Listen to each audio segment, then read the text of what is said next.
काँग्रेस आघाडी न करता लढली होती आणि त्यामध्ये आम्हाला मिळालेली एकूण मतं आणि नगराध्यक्षपदाचे उमेदवार असतील किंवा नगरसेवक म्हणून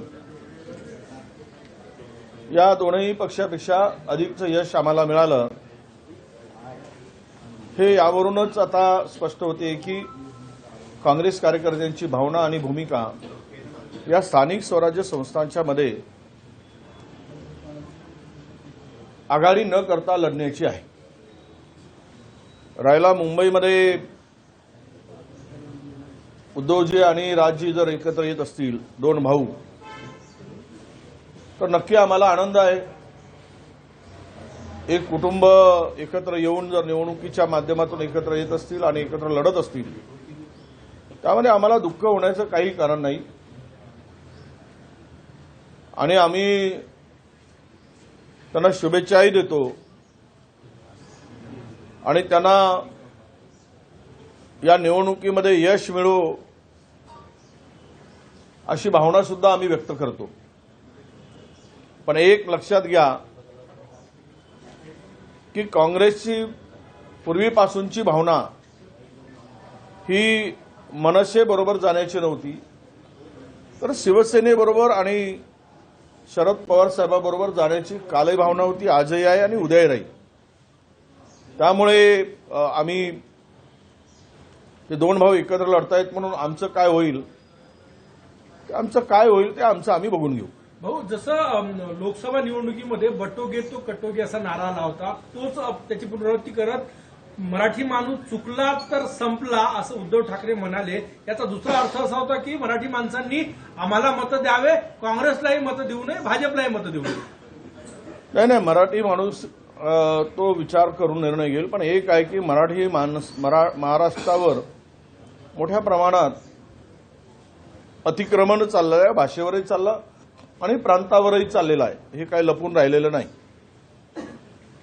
मी जरी काँग्रेसचा जरी असलो तरी जी वस्तुस्थिती आहे, मुंबई छाती ठोकून कोणी सांगो, कोणी चंद्रसूर्य असेपर्यंत सांगो, पण मुंबई बळकावण्याचं, मुंबईवर वर्चस्व निर्माण करून मुंबई ही गुजरातच्या दावणीला बांधण्याचं काम हे पद्धतशीरपणे सुरू आहे आणि यामध्ये मुंबईची वाट लावण्याचं काम, मुंबईच्या जमिनी गिळंकृत करण्याचं काम आणि मुंबईवर पूर्णतः कंट्रोल आज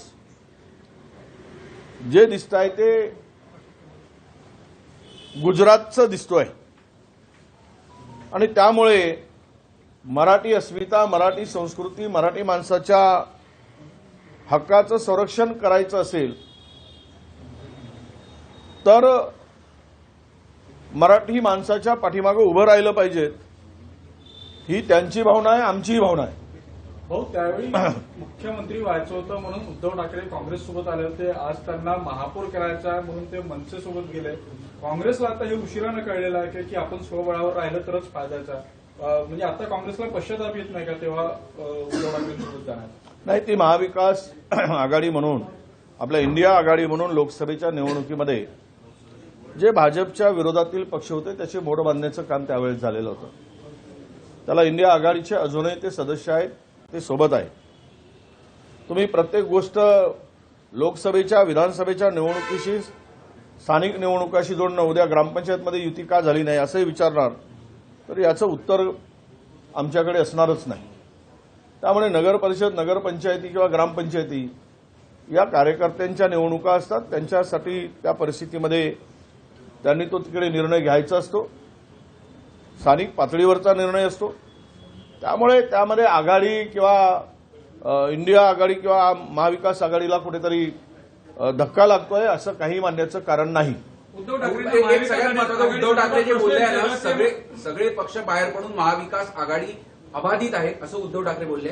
म्हणजे उद्धव ठाकरेंना म्हणण्याचा उद्देश आहे की महाविकास आघाडी म्हणजे उद्धव ठाकरे नाही असं पुढे म्हणले, ते म्हणले महाविकास आघाडी म्हणजे सर्व पक्ष, आघाडी कशाला म्हणायचं, महा कशा शब्द आणायचा। त्यामुळे ते उद्धवजी बोलले ते बरोबर बोलले। महाविकास आघाडी म्हणून मी त्याचं उत्तर दिलेलं आहे की ते आम्ही महाविकास आघाडी म्हणून एकत्रच आहोत। त्यांनी जागा डिक्लेअर केलेला नाही, अजूनही एक स्पेस ओपन ठेवलेली आहे तुमच्यासाठी असेल किंवा शरद पवार गटासाठी. काय वाटतं, स्पेसमध्ये तुम्ही इच्छुक आहात? नाही, आता ठरलेला संपलाय विषय तो. आमच्याकडून तो विषय संपलेला आहे.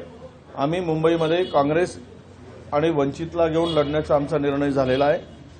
त्यामुळे तिथे आता काही फार स्कोप आहे असं मला वाटत नाही. वंचितनं महाराष्ट्रामध्ये आघाडी करण्यासाठी 50% जागा मागितलेल्या आहे, त्यावर कसा तोडगा निघतोय?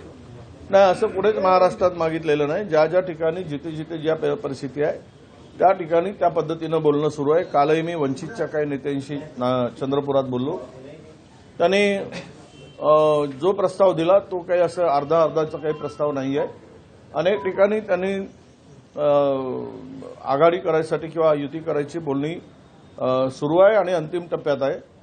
पण 50-50चा फॉर्म्युला कुठेही वंचितनी मुंबईमध्ये काँग्रेस स्ट्रॉंग आहे म्हणून तिथे वंचित येत आहे, पण अकोल्यात मात्र वंचित काँग्रेससोबत येण्यास तयार नाही आहे. तशी युती तुटल्या तर समोर येत आहे. नाही, असं आहे, ही काही आमची काही परमनंट युती किंवा पूर्वीपासून आलेली लोकसभेपासून विधानसभेपासून आलेली नाही. ठीक आहे, आता राजकारणामध्ये आघाड्या बनवूनच अनेक लोकांनी निवडणुका लढल्या जातात स्थानिक पातळीवर. त्यामुळे वंचितनी तिथे काय भूमिका घेतली असेल तर काही महाराष्ट्राची युती आहे म्हणून तिथे झाली नाही अशातला भाग नाही. जिथे काही ठिकाणी झाली, काही ठिकाणी झालेली नाही. कार्यकर्त्यांच्या त्या परिस्थितीमध्ये सोयीनुसार त्या सकाळी त्या ठिकाणी ते निर्णय ते घेत आहेत. कुणाला एकत्र उद्या मात्र याचा फरक जे आहे ते भाजपला पडणार असं वक्तव्य जे आहे चंद्रशेखर बावनकुळेंनी केलेलं आहे. नाही, बरोबर आहे. चंद्रशेखर बावनकुळेंचा पक्ष आता देश पातळीवर मोठा पक्ष आहे. त्यांना निवडणुका मतचोरी करून आणि ते पाहिलं ना, तो माजी केंद्रीय मंत्री बिहारचं जे वक्तव्य केलं, मी त्याचा उल्लेख पारही केला. अशा करून त्यांना निवडणुका हारत असताना घोषित करून घ्यायची जर सवय लागली तर त्याला काही फरक पडणार नाही. पण आता पैसा आहे, प्रचंड यंत्रणांचा वापर आहे, त्यामुळे त्यांना काही फरक पडणार नाही कोण किती आले तरी. कारण निवडणुका जिंकाव्या कशा आणि कशाचा आधार घ्यावा, कोण सोबतीला असावे, तर सर्व त्यांच्या सोबतीला आहे. निवडणूक आयुक्तापासून तर सर्व यंत्रणा सोबतीला असल्यानंतर आणि प्रचंड पैसा असल्यानंतर काय फरक पडणार आहे? बावनकुळे जे म्हणतात ते खरं आहे. चंद्रपूरमध्ये ऑपरेशन लोटस राबवत असल्याची चर्चा आहे. तुमच्या नेतृत्वात चंद्रपूरमध्ये मोठ्या संख्येनं काँग्रेस निवडून आली. तिथं आता फोडाफोडीचं राजकारण सुरू असल्याची दबाव नाही, काही नाहीये. झालंच हे सगळं. आमचे गट तयार झालेत सगळ्या ठिकाणी.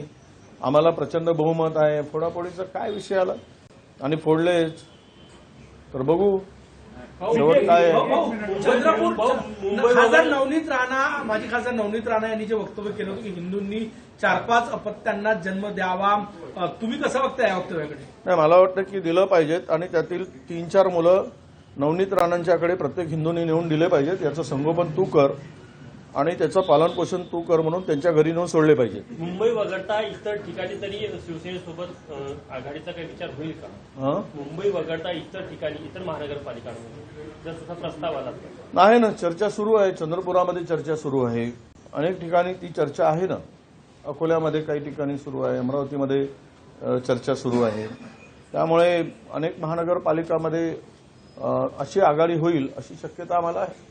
विजय जी, आज जो गठबंधन हुआ है मनसे और उद्धव ठाकरे को, उसको कांग्रेस किस तरीके से देख रही है? नहीं, हमें तो खुशी है. 2 भाई एक आए हुए, हमें कोई उसमें दुख व्यक्त करने का सवाल नहीं आता. हमने आघाड़ी करके उद्धव जी और पवार साहब के साथ में आघाड़ी थी, कल थी, आज है और आगे भी रहेगी. हम लोग उनके साथ में चुनाव लड़ने में कभी हिचकिचाए नहीं. और रहा सवाल मनसे की एंट्री होने के बाद में, हमारी भूमिका हमने जाहिर किया है. हम लोग अलग लड़ना चाहते हैं और हमारा निर्णय हो चुका है. इसीलिए वो 2 भाई एक साथ आने के बाद हमें कोई फर्क पड़ेगा ऐसा हमें लगता नहीं. हम स्वतंत्र चुनाव लड़ेंगे, अलग से चुनाव लड़ेंगे और हमें अच्छा रिजल्ट मिलेगा, ये हमें विश्वास है. क्या अन्य जगहों पे मुंबई छोड़ दिया जाए जहां मनसे का गठबंधन उद्धव ठाकरे से नहीं है, अन्य जगहों पे क्या वहां कांग्रेस उनके साथ गठबंधन के लिए तैयारी? वहां पे लोकल लेवल पर हमारी स्थानिक स्तर पर चर्चा चल रही है. हमारे स्थानिक स्तर के नेता उनसे बात कर रहे हैं और मुझे लगता है कि ये निश्चित रूप से काफ़ी कारपोरेशन में, बहुत सारे कारपोरेशन में ये गठबंधन होगा ऐसा नजर आ रहा है। जब मुंबई में कुछ जगह ऐसे बैनर लगे हैं, उत्तर भारतीय बटोगे तो पिटोगे, इस संबंध में क्या कहेंगे आप? मनसे का उद्धव ठाकरे से गठबंधन और ये बैनर लगाना उत्तर भारतीय बटोगे तो पिटोगे, अभी यही सब भावनाओं का, अभी बावनकुले जी ने कहा था कि भावनाओं के साथ में राजनीति नहीं होती, तो बटोगे तो कटोगे ये क्या है? ये भी तो भावनिक शादी है। भाजपा को अपने सोए के अनुसार, अपने व्यवस्था के अनुसार ये सब नारे बहुत अच्छे से आते हैं, उनके दिमाग में यही इस तरह के नारे गूंजते हैं। अगर यहाँ पे महाराष्ट्र की अस्मिता को धक्का लगता है, महाराष्ट्र को विचारधारा को या महाराष्ट्र की भाषा को, मराठी भाषा को कोई धक्का पहुंचता है, त्रिसूत्रीय भाषा का बीच में चर्चा बड़ी तेजी से हुई थी, उसके बारे में सरकार ने कुछ कदम आगे बढ़ी थी, वो सब सामने है। और महाराष्ट्र में मराठी आदमी कहाँ है ये भी तो जरूरी है। हर एक को अपने भाषा का, अपने प्रांत का स्वाभिमान होता है, अभिमान होता है, तो इसमें बुराई नहीं होनी चाहिए अगर उद्धव जी की भूमिका वो है तो। पर यहाँ पे गुजरात का तो पूरा कंट्रोल है मुंबई पे, और पूरा मुंबई हड़पना चाहते हैं। पूरा मुंबई पे कंट्रोल गुजरात अपना करना चाहती है, तो यही आज दिख रहा है। तो उसको लेकर मराठी को बचाने के लिए, मराठी आदमी की हक की रक्षा के लिए अगर कोई कदम उठाता है तो वो उनका भी कदम उठाना चाहिए, और हमें भी उठाना चाहिए महाराष्ट्र को मराठी इंसान के पीछे खड़ा होने के लिए। जो बैनर लगा है बटोगे तो पिटोगे उत्तर भारतीय, उसका समर्थन कर रहे हैं आप? नहीं, उसका समर्थन करने का सवाल ही नहीं। अब वो उसके भावना क्या है उसके पीछे की, बटोगे तो कटोगे, बटोगे तो पिटोगे। अब ये कुछ लोग होते हैं कि ऐसी इस तरह की बैनरबाजी करके समाज में दो समाज में हो या दो धर्म में हो, हमेशा दूरी निर्माण करने की बात होती है और आपस में बढ़ाने की बात होती है।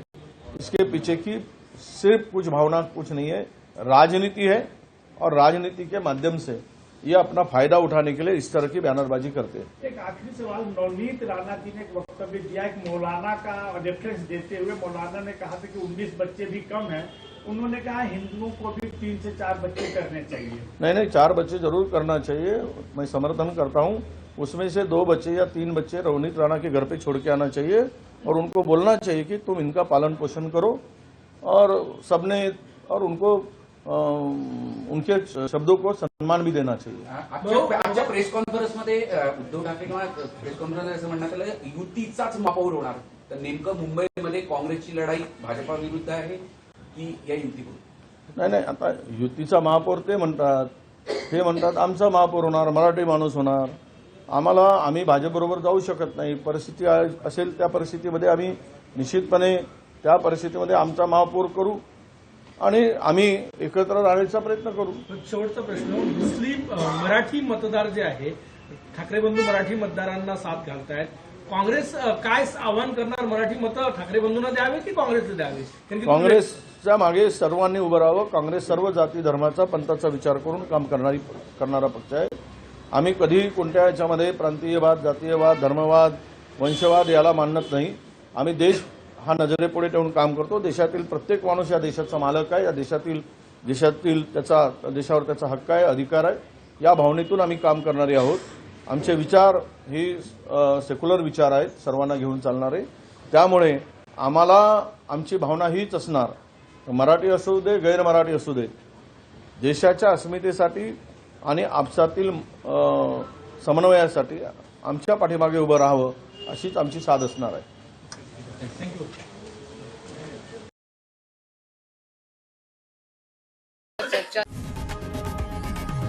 लोकशाही मराठी ऐका, पहा, जागरूक रहा।